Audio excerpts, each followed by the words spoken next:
Deep in northern Tanzania, cradled near the Great Rift Valley, lies one of Earth's most extraordinary and dangerous natural wonders, Lake Natron. At first glance, this lake looks like a surreal painting, with its shimmering red, orange, and pink hues caused by high concentrations of salt and microscopic algae. But don't let its beauty fool you. This lake holds a deadly secret. It's a place where animals die and are mummified, leaving their bodies eerily preserved for eternity. Lake Natron's unique and deadly nature comes from its chemical makeup. The lake is saturated with natron, a mixture of sodium carbonate and baking soda that gives the water its highly alkaline properties. Its pH levels can soar as high as 10.5, making it almost as caustic as ammonia. This alkalinity, combined with scorching temperatures that often exceed 140 degrees Celsius, 60 degrees C, creates an environment so extreme that it's lethal to most living creatures. What always makes Lake Natron particularly haunting is how it interacts with life.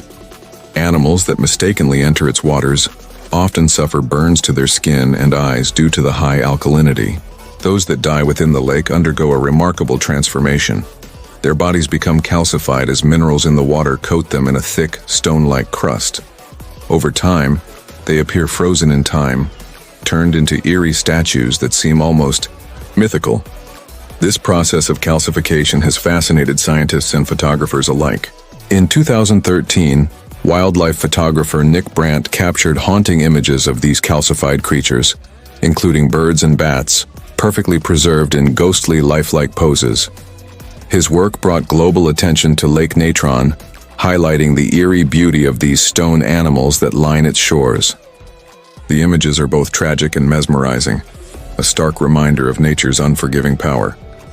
But despite its reputation as a deadly lake, Lake Natron is also a sanctuary for one species, the lesser flamingo.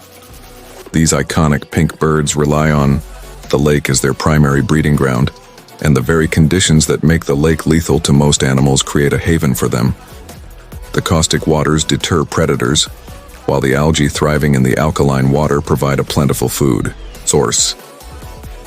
Every year, thousands of flamingos flock to Lake Natron, transforming it into a sea of pink feathers against the red-hued landscape.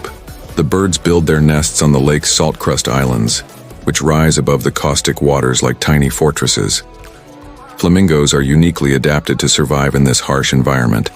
Their tough skin and scaly legs protect them from the lake's burning waters, while their specialized beaks filter algae from the salty water. It's a striking example of how life can find a way to thrive in even the most extreme conditions. Lake Natron's striking appearance and deadly nature have made it a subject of fascination for researchers, adventurers, and conservationists. It's also a cultural and spiritual landmark for local Maasai communities who consider it a sacred place. These communities coexist with the lake, using its resources sustainably while respecting its unique and fragile ecosystem. In recent years, Lake Natron has faced threats from human activity, including proposals to build soda ash factories along its shores. Such developments could disrupt the delicate balance that supports the lesser flamingos and other life forms in the region. Conservation efforts are underway to protect the lake and ensure that its wonders remain intact for generations to come. Lake Natron is more than just a natural oddity. It's a window into the extremes of Earth's ecosystems and a testament to the resilience of life. Its haunting beauty, combined with its deadly nature, makes it one of the most fascinating and enigmatic places on the planet.